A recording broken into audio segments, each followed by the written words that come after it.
Hello students, welcome to all of you in e-learning program organized by Shri Gyananmaji Vidyapith. Today we are going to learn Sanskrit grammar. Sanskrit grammar हम पढ़ रहे थे तो उसमें हमारा topic था संधि। संधि के बारे में हमने लास्ट लेक्चर में देखा था कि संधि किसको कहते हैं कि एक पदार्थ वर्ण दूसरे पदार्थ वर्ण के साथ मिलकर एक शब्द बनता है, उसे संधि कहते हैं।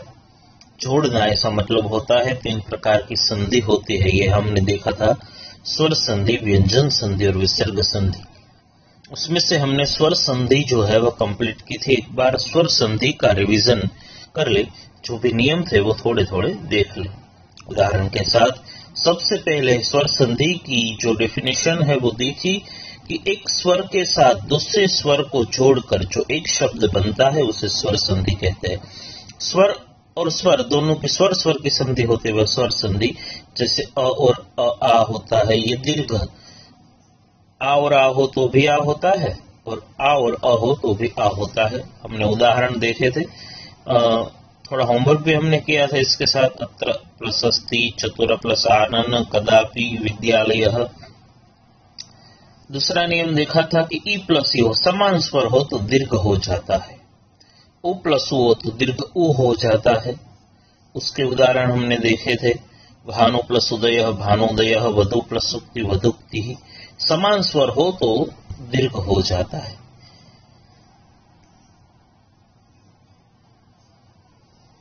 फिर देखा था कि ई हो, सामने ई के सिवा का कोई भी स्वर हो, यहाँ पे अ है तो य हो जाता है।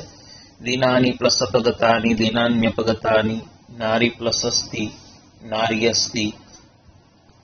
ई प्लस उ हो तो भी प्रति प्लस उत्तरः, प्रत्युत्तरः। दूसरा नियम हमने देखा था, उ प्लस उ के सिवा का कोई भी स्वर हो तो वह हो जाता है। उ प्लस अ व, उ प्लस ए वे, मधु प्लस हरि मध्वरिहि, खलु प्लस एषः खल्वेषः। बाद में रू प्लस रू के सिवा का कोई भी स्वर हो तो र हो जाता है। पितृ प्लस आज्ञा पित्राज्ञा, मातृ प्लस इच्छा मातृइच्छा। फिर हमने देखा था कि एक तरफ अ या आ हो और सामने ई हो, ह्रस्व हो दीर्घ हो कुछ भी हो तो ए होता है। अ मैंने पहले भी कहा था, फिर कहता हूं कि कंडीशन जो है वह चेंज नहीं होनी चाहिए। अ प्लस ई ही होना चाहिए। ई प्लस अ नहीं, कहीं भी नहीं, पहले अ ही होना चाहिए, बाद में ही ई होना चाहिए, तो ही अ और ई का ए ऐसा बनता है। तो परिश्रमेण प्लस इच्छति तो हुआ परिश्रमेण इच्छति। अ प्लस ई ए, नयनेन इक्षते तो हुआ नयनेन इक्षते। आ प्लस ई प्लस ए, माता प्लस इव मातेव। फिर अ प्लस उ हो तो ओ होता है। फिर ह्रस्व हो या दीर्घ हो तो सूर्य प्लस उदय सूर्योदय, हृदय प्लस ऊर्मि हृदयोर्मि, गंगा प्लस उदकम गंगोदकम। अ प्लस ए हो तो ऐ होता है, अद्येव। आ प्लस ए हो तो ऐ होता है, तथा प्लस एव तथैव। अ प्लस ओ हो तो ओ होता है, जलौघः। आ प्लस ओ हो तो ओ होता है, सदौत्सुक्यम। फिर हमने जो होमवर्क दिया था वह होमवर्क अपने सबने सही ही लिखा है, अच्छी तरह से होमवर्क किया है। समझता हूं कि आपको सब समझ में आ रहा होगा, इसलिए अच्छी तरह से होमवर्क किया है। फिर भी कुछ कुछ जो है चले नहीं, वो में काफी सारे स्टूडेंट्स ने मिस्टेक की है, तथात्मा में मिस्टेक हुई। एक बार देख लेते हैं। सबसे पहला वर्ड है इत्यर्थोक्ते, ठीक है, तो उसका होगा इति प्लस अर्ध प्लस उक्ते।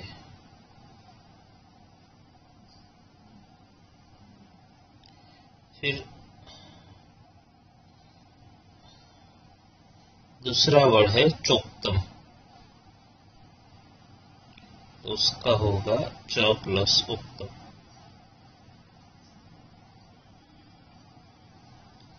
फिर है चलेनैव, तो होगा चलेन प्लस एव।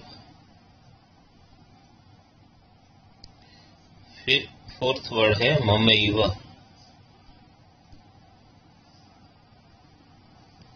मम प्लस एव।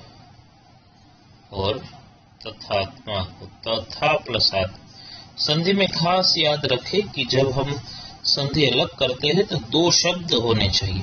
तथा ऐसा कुछ होता नहीं है, कहीं सारे स्टूडेंट्स ने तथा ऐसा लिखा है, तो तथा ऐसा कुछ होता नहीं है। तथा यह एक प्रकार का अव्यय है, यथा तथा इस तरह से, इसलिए तथा प्लस आत्मा ये सही है। ठीक है।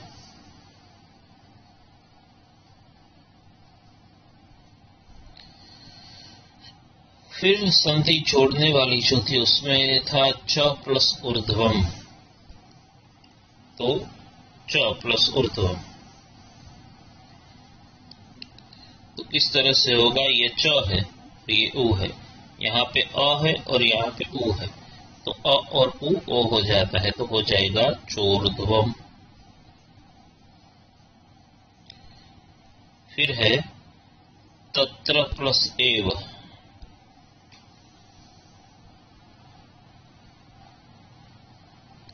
इसमें क्या होगा? यहाँ पे तत्र अ है और यहाँ पे क्या है? ए है, अ है और ए है, तो अ और ए ऐ हो जाएगा, तो हो जाएगा तत्रैव। ठीक है। फिर है तुंडेन प्लसस्य,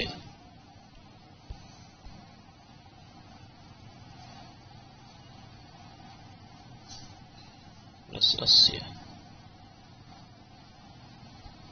और आ हो जाएगा, तो हो जाएगा तुंडेनास्य।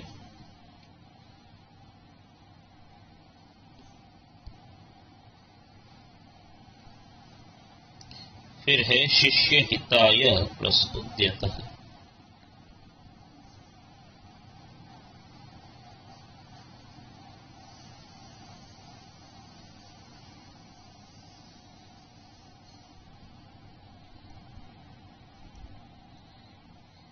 तो अ और ओ हो जाएगा, तो क्या होगा? शिष्य हितायुद्यतः।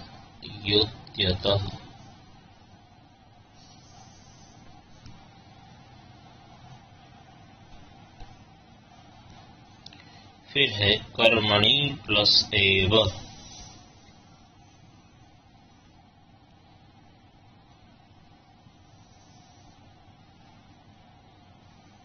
ई और ए, ई के सामने के सिवा का कोई स्वर हो तो यह हो जाता है, तो यहाँ पे होगा यह कर्मण्येव।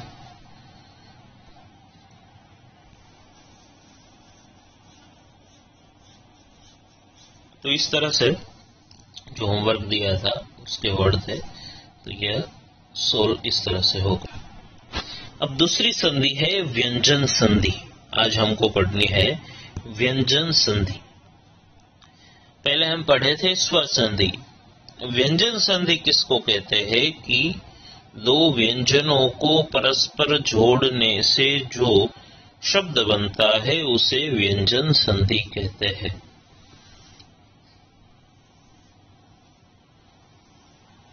स्वर संधि में क्या था कि दो स्वर को जोड़ने से जो शब्द बनता है, स्वर के सामने स्वर हो, अत्र प्लस अस्ति, अ के सामने अ हो, इसमें क्या होगा? व्यंजन के सामने व्यंजन होना चाहिए। ऐसे जो संधि बनती है उसे व्यंजन संधि कहते हैं। अब सबसे पहले व्यंजन संधि में देखते हैं, बहुत सीधा साधा उदाहरण 9th में भी यह आता है।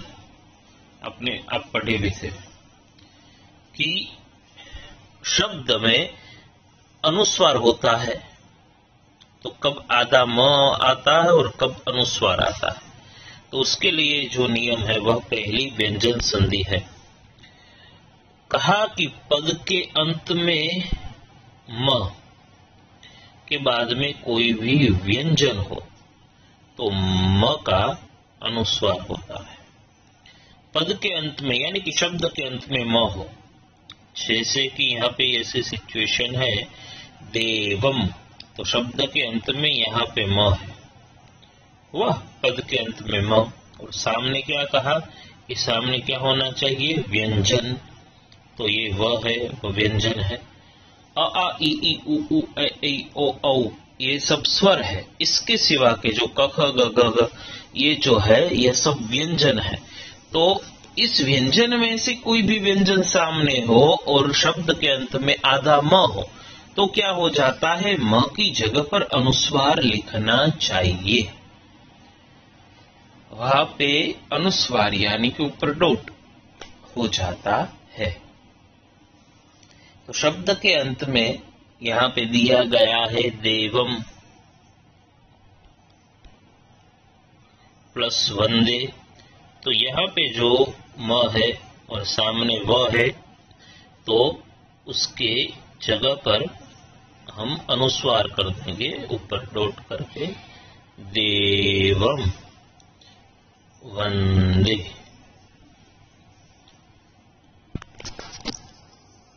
ठीक है, देवम वंदे इस तरह से होगा, देवम वंदे। दूसरा एक उदाहरण दिया है ग्रामम प्लस गच्छति। ग्रामम यहाँ पे म है और यहाँ पे ग है जो कि एक व्यंजन है, तो वहां पे व्यंजन है तो व्यंजन का क्या हो जाएगा, अनुस्वार हो जाएगा, ग्रामम गच्छति। शब्द जो है वह ऐसे ही रहेगा, उच्चारण में कोई फर्क नहीं होगा। ठीक है, ग्रामम गच्छति, लेकिन जब व्यंजन हो तो म का अनुस्वार करके लिखना चाहिए। फिर दूसरा कि आधा म कब आता है, तो पद के अंत में म यानी कि शब्द के अंत में म होना चाहिए। ठीक है, जिस तरह से ऊपर था। बाद में कोई भी स्वर हो, यहाँ पे क्या था कि कोई भी व्यंजन हो, लेकिन सामने जब स्वर हो तो वह स्वर म में मिल जाता है और म पूर्ण अक्षर बन जाता है। आधा म हो उसकी जगह पे जो भी सामने स्वर है वह म में मिल जाएगा और म जो है वह पूर्ण अक्षर हो जाएगा। जिस तरह से उदाहरण के तौर पर यहाँ पे लिया है धनम प्लस इच्छति। ठीक है, तो यहाँ पे म जो है वह म आधा है और सामने इच्छति में ई है, तो म में ई मिल जाएगा तो हो जाएगा धनम इच्छति।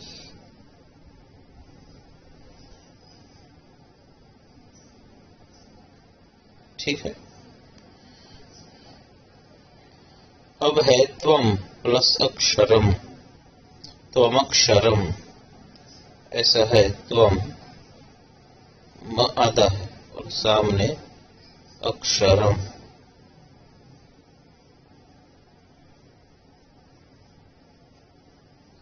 ऐसे म है और सामने अ है, तो ये अ जो है वह म में मिल जाएगा और हो जाएगा त्वम अक्षरम।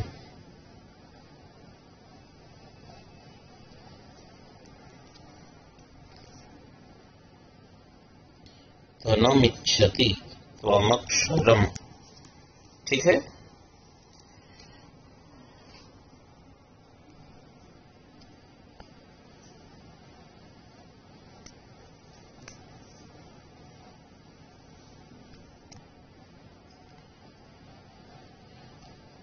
तो इस तरह से जब पद के अंत में म हो और सामने व्यंजन हो तो म का अनुस्वार हो जाता है। पद के अंत में म और सामने स्वर हो तो म जो है वह पूर्ण हो जाता है। वह अ या ई है वह म में मिल जाते हैं। धनमिच्छति त्वमक्षरम। यह जो नियम है वह संधि में भी और एक आपको हमारे पेपर स्टाइल में है।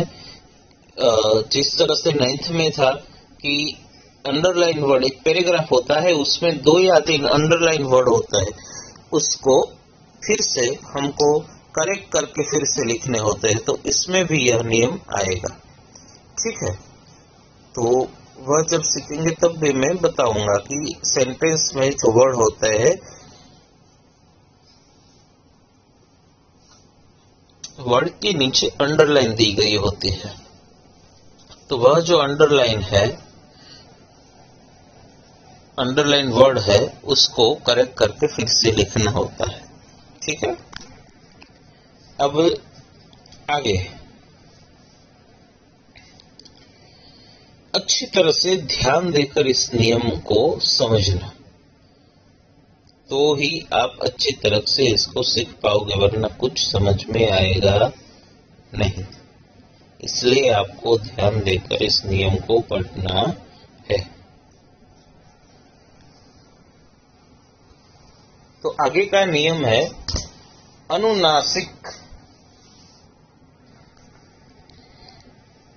को छोड़ के अनुनासिक वर्ण जो है, यहाँ पे लिखा है कि अनुनासिक वर्ण 5 अनुनासिक वर्ण है।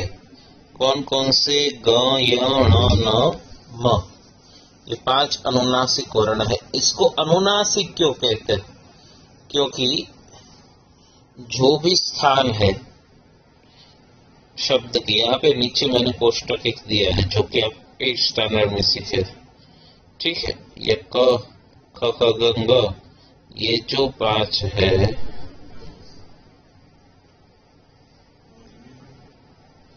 इसका स्थान है कंठ।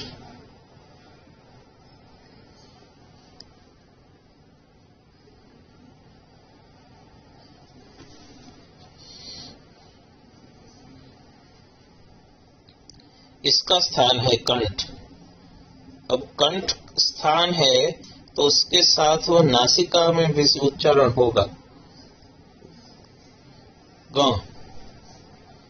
ग ये बोलते हैं तो गले में से आवाज आती है, लेकिन नाक का भी, नासिका का भी यूज होगा उच्चारण करने के लिए। तो ये अनुनासिक वर्ण हुआ। इसका स्थान तो है ही, लेकिन उसके साथ नासिका का भी उपयोग होता है, इसलिए इसको अनुनासिक, ऐसे 5 वर्ड जो है, 5 लेटर जो है उसको अनुनासिक ऐसा कहते हैं। ग, य, ण, न, म।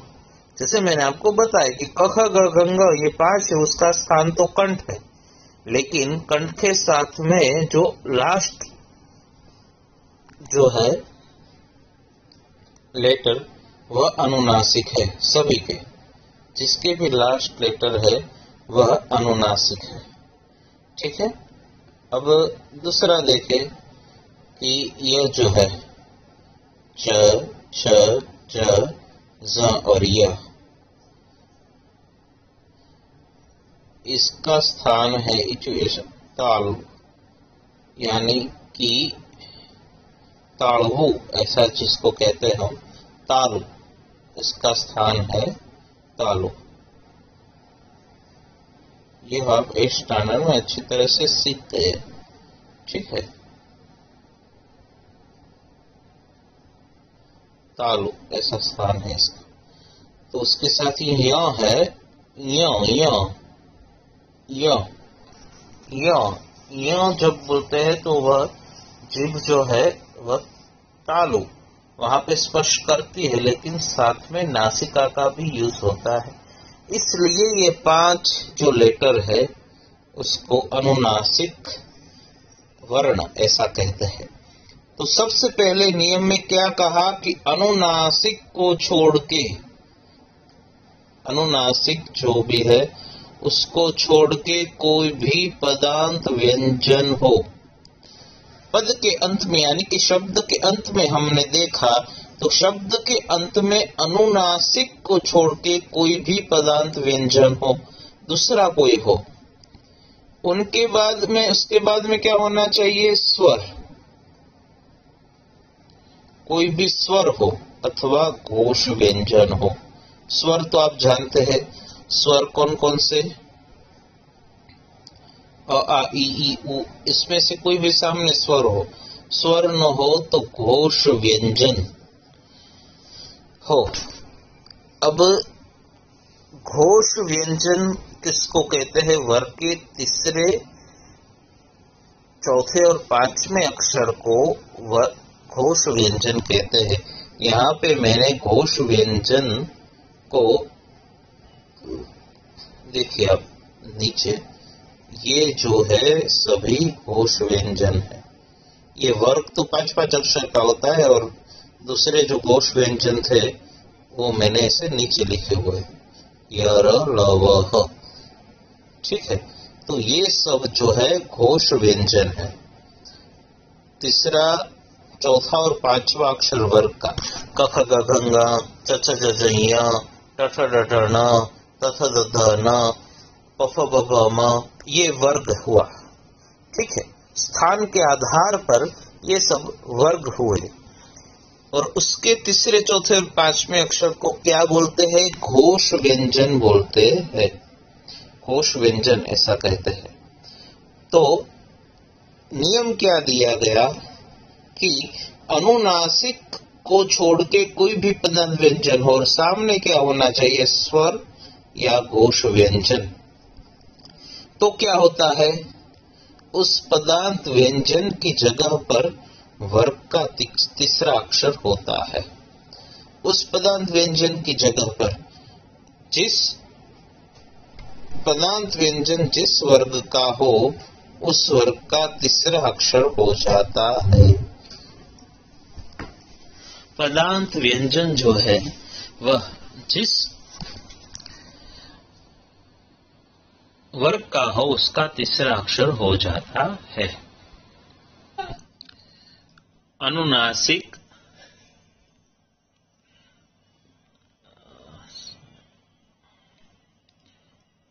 क य ण न म, ये जो है उसको छोड़ के कोई भी पदांत व्यंजन हो उसके बाद में स्वर हो या घोष व्यंजन हो तो उस पदांत व्यंजन की जगह पर वर्ग का तीसरा अक्षर होता है, ठीक है।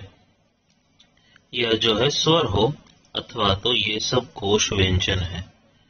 इतने सारे जो है ये सब क्या है, घोष व्यंजन है, ठीक है। ये सामने हो तो क्या होता है, वर्ग का जो भी शब्द के अंत में अक्षर हो उसकी जगह पर वर्ग का तीसरा अक्षर होता है, ठीक है।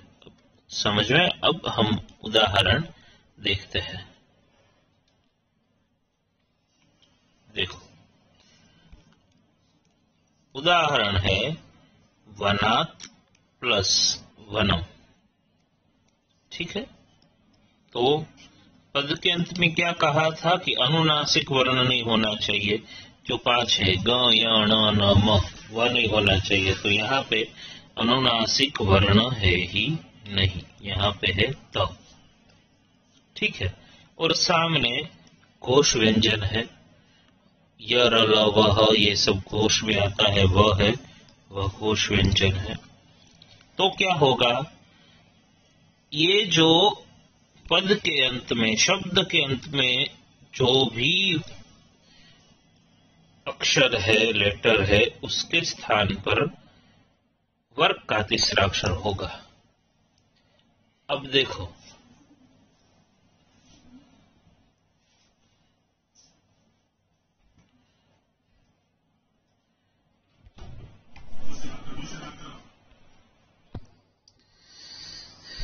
तो त थ द, ये जिस वर्ग का है, देखो यहाँ पे त है, तो त जिस वर्ग में हो उसका तीसरा अक्षर हो जाएगा द। त की जगह पर देखो, इसमें से कोई भी हो, थ हो, ध हो, तो उसकी जगह पे द हो जाएगा।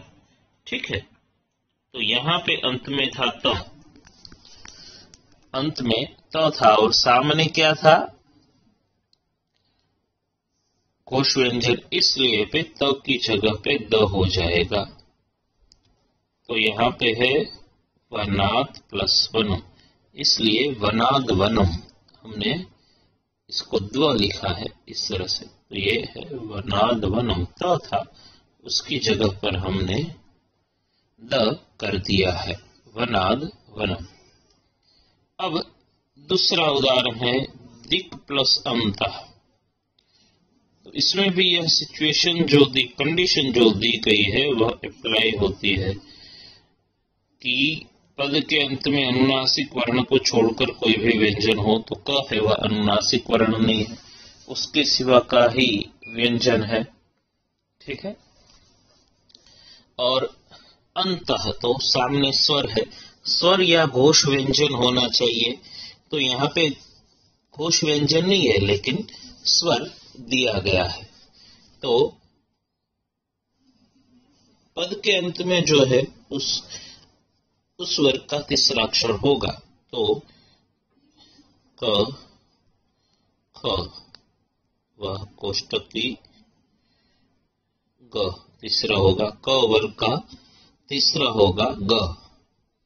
ठीक है, इसलिए हो गया दिगंत। यहाँ पे दिग आधा हो जाएगा, क, और तीसरा होगा ग। ठीक है, यह जो है होगा, यहाँ पे होगा दिग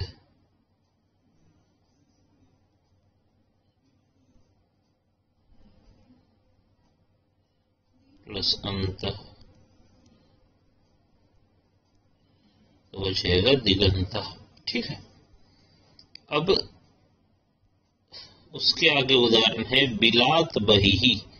यहाँ पे त है और सामने ब जो है वह घोष व्यंजन है। तो त की जगह पर क्या होगा, तीसरा अक्षर द, इसलिए होगा बिलात बही। ठीक है, फिर चौथा उदाहरण है अच प्लस अंतः।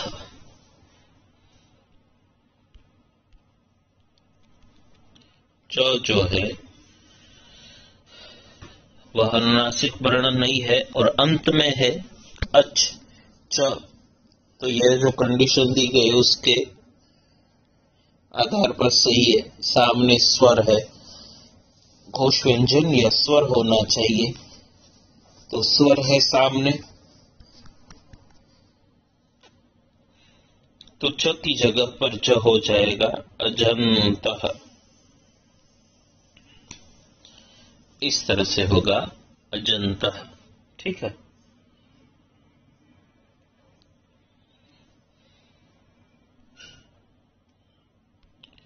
तो यहाँ पे जो नियम दिया गया है कि अनुनासिक नामों को छोड़ के कोई भी पदार्थ व्यंजन हो तो उसके बाद में स्वर अथवा घोष व्यंजन हो तो उस पदार्थ व्यंजन की जगह पर वर्ग का तीसरा अक्षर हो जाता है। तो उसके आधार पर यह जो नियम है वह हमने एग्जाम्पल जो है उस नियम के आधार पर दिए। तो परफेक्ट है वर्णाद प्लस वनम वनाद वनम, दिक् प्लस अंतः दिगंतः, बिलात प्लस बही बिलात बही, अच प्लस अंतः अजंतः।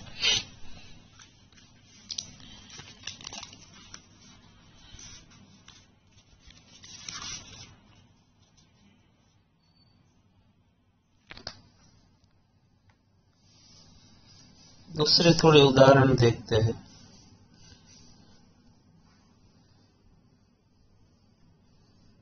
षट प्लस एव, इस तरह से है षट प्लस एव। अब यहां पे है ट,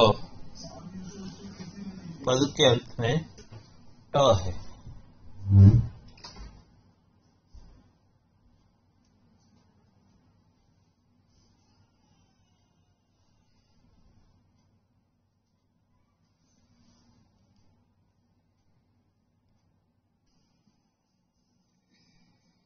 तो षट प्लस एव,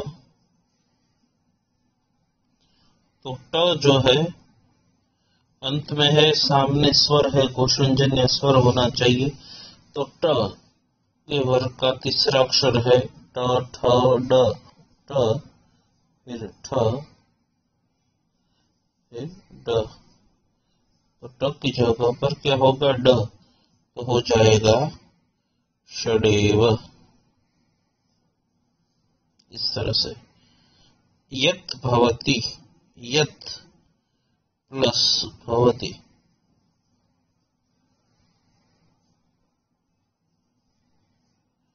तो है उसके सामने भ जो है वो कोश व्यंजन है, तो त की जगह पर वर्ग का तीसरा अक्षर हो जाएगा द। तो कैसे होगा, यद भवति, इस तरह से।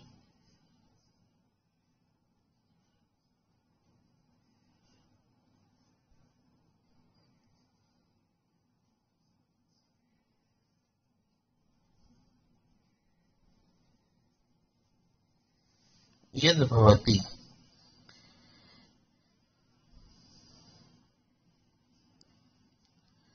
तो इस तरह से अनुनासिक वर्ण को छोड़कर अंत में कोई भी वर्ण हो और सामने कोश व्यंजन या स्वर हो, तो अंत में जो वर्ण है उसकी जगह पर वर्ग का तीसरा अक्षर होता है। ठीक है, अभी आगे चलते हैं।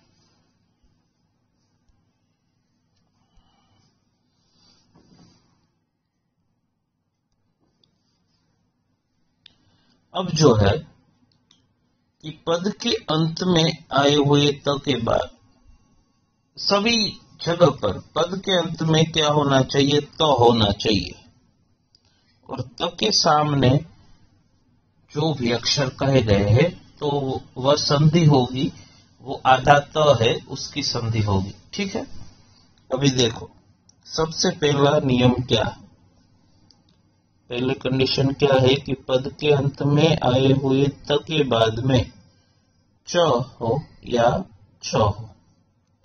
तो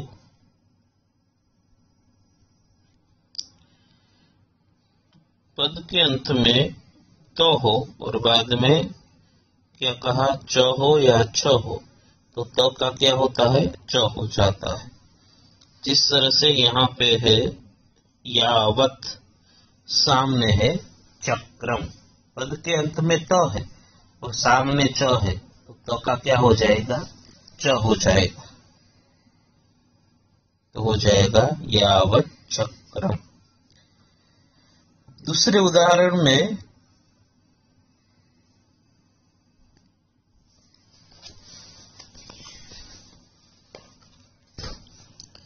पद के अंत में त है महत और सामने छत्रम, तो कहा था कि सामने च हो या छ होना चाहिए। तो ऐसा जब हो तो त का क्या हो जाएगा, च हो जाएगा। तो महत छत्रम सामने छ है, इसलिए त का हमने कर दिया च। ठीक है, तो जब भी पद के अंत में त हो और सामने च या छ हो, तो त का च हो जाता है।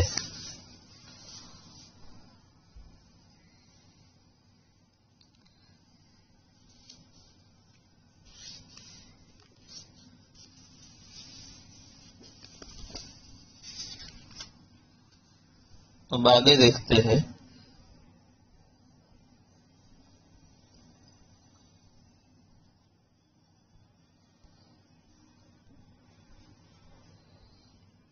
दूसरा कहा कि पद के अंत में आए हुए त के बाद में क्या होना चाहिए, छ या ज, तो त का च हो जाता है।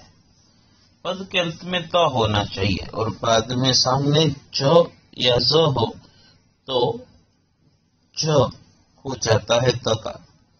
यहाँ पे है तत् प्लस जय, ठीक है, तत् है और सामने है जयः, तो त का हो जाएगा ज और बन जाएगा तज्जयः। यहाँ पे हो गया तज्जयः, इस तरह से। ठीक है, यहाँ पे उज्ज्वलः पद के अंत में त है और सामने ज दिया गया है, ज दिया गया है, तो इसलिए हो जाएगा उज्ज्वलः। ठीक है, अब आगे देखते हैं। यहाँ पे है कि पद के अंत में आए हुए त के बाद में न या म हो तो त का न हो जाता है। तत् प्लस निशम्य, यहाँ पे तत् आधा त है और सामने न है, तो त की जगह पर क्या होगा, न हो जाएगा तन्निशम्य। ठीक है, फिर है तत्मयः, त है आधा, उसके बाद म है, तो त का क्या हो जाएगा, न हो जाएगा, इसलिए हो गया तन्मयः। पहले कहा कि त अंत में हो, बाद में च या छ हो तो च हो जाता है। बाद में कहा कि त अंत में हो, बाद में ज या ज हो तो ज हो जाता है। बाद में कहा कि पद के अंत में त हो और सामने न या म हो तो न हो जाता है। और लास्ट में कहा कि पद के अंत में आए हुए त के बाद में ल हो तो त का ल हो जाता है। जिस तरह से तत् प्लस लीनः, तो सामने ल है इसलिए यहाँ पे भी ल हो जाएगा तल्लीनः। भगवत प्लस लीला तो भगवल लीला, इस तरह से होगा। तो व्यंजन संधि के जो भी नियम थे वह हमने देखे। एक बार फिर से देख ले कि अनुनासिक वर्णों को छोड़ के कोई भी पदांत व्यंजन हो, उसके बाद में स्वर के कोश व्यंजन हो, तो वह पदांत व्यंजन की जगह पर वर्ग का तीसरा अक्षर होता है। वनाद प्लस वनम, त अंत में है तो त की जगह पर तीसरा अक्षर द हो जाएगा, वनाद वनम। ठीक है, फिर देखा कि अंत में त हो, सामने च या छ हो तो त का च हो जाता है। अंत में त हो, सामने ज या ज हो तो त का च हो जाता है। अंत में त हो, सामने न या म हो तो त का न हो जाता है, और सामने ल हो तो त का ल हो जाता है। तो इतने व्यंजन संधि के नियम देखे। अब हम होमवर्क देखते हैं आज का। 5 वर्ड पहले जिसकी हम संधि अलग करेंगे। ठीक है,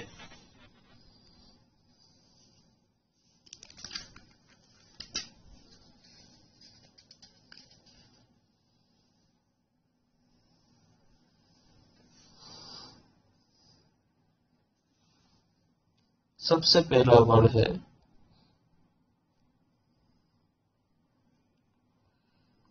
लौहाद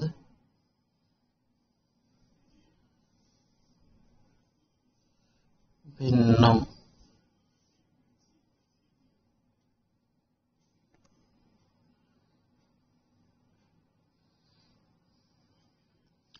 लौहाद भिन्नम,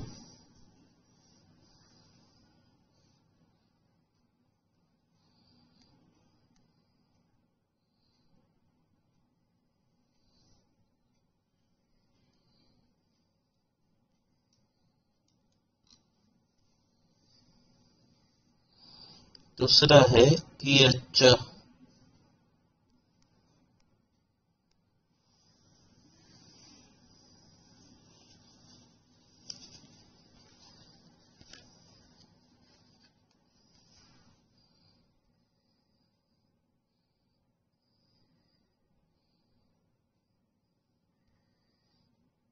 तीसरा है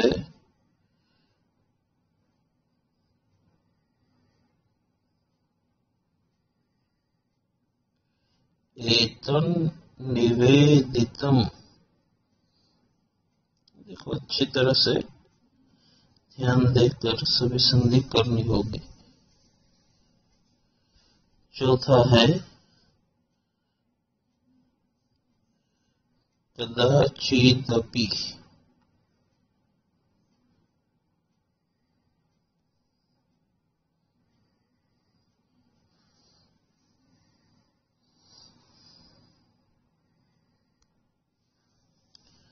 और फिफ्थ वर्ड है